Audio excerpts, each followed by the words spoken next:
Bonjour et bienvenue dans l'univers de Rosie pour notre rendez-vous. Bien entendu, j'ai l'habitude de faire le dimanche, mais parfois il y a des impératifs. Donc, et je vous fais ce petit topo un petit peu sur le cresson et je vous le présente aujourd'hui. Voilà. C'est ça, mais bon nombre de personnes, vous connaissez le cresson. Et puis,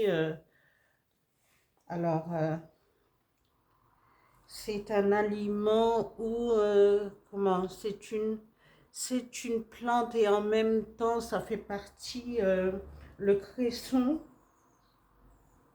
est appelé, son nom scientifique, c'est Nasturtium officinale. Le cresson de fontaine ou officinale est une espèce de plante potagère de la famille des Brassicaceae. Le cresson est riche en polyphénol, vitamine C, dont la C, et minéraux, notamment le calcium. Le cresson participe à la prévention globale de la santé. Elle est dépuratif, antioxydant, diurétique, tonique. Il détoxifie l'organisme et contribuerait à la lutte contre le cancer et les maladies cardiovasculaires. Avec ses petites feuilles vertes au goût corsé, un peu poivré, le cresson est facilement reconnaissable.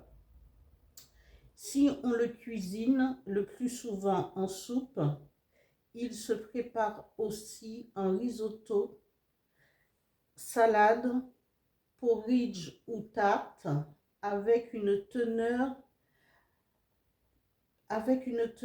en fer plus importante que les épinards. Il serait dommage de s'en priver. Il peut être consommé en jus, en smoothie ou en condiment. Se consomme aussi cru et cuit. Le cresson se marie très bien avec la viande de sanglier et de la volaille.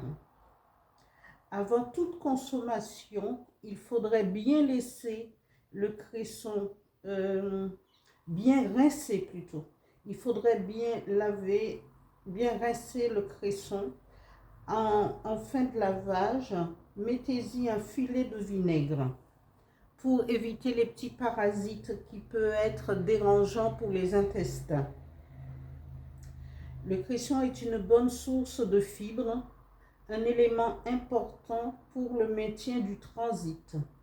La consommation régulière de cresson pourrait contribuer à une meilleure prévention de certains cancers comme ceux du poumon, des ovaires et des reins.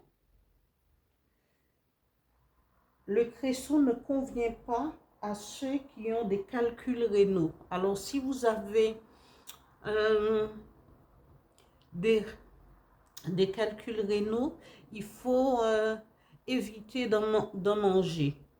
Voilà, je voulais juste, pour maintenir un petit peu le rythme des plantes médicinales et leurs vertus, vous faire ce petit topo. Comme je me répète, mais comme je ne suis pas chez moi, alors j'essaie de pallier avec ce que j'ai et ce que je trouve. Et comme j'ai trouvé ça au marché, voilà, comme j'ai trouvé du cresson au marché, j'ai voulu vous en faire, vous rappeler un petit peu ses vertus. Voilà pour aujourd'hui sur les plantes médicinales et leurs vertus. Alors n'hésitez pas, mangez du cresson, surtout que ici il est dit que c'est beaucoup plus, le cresson a une teneur en fer beaucoup plus élevée que les épinards. Alors vous pourrez alterner comme vous le voudrez. Voilà, je termine ici ma présentation du cresson et je vous dis à bientôt.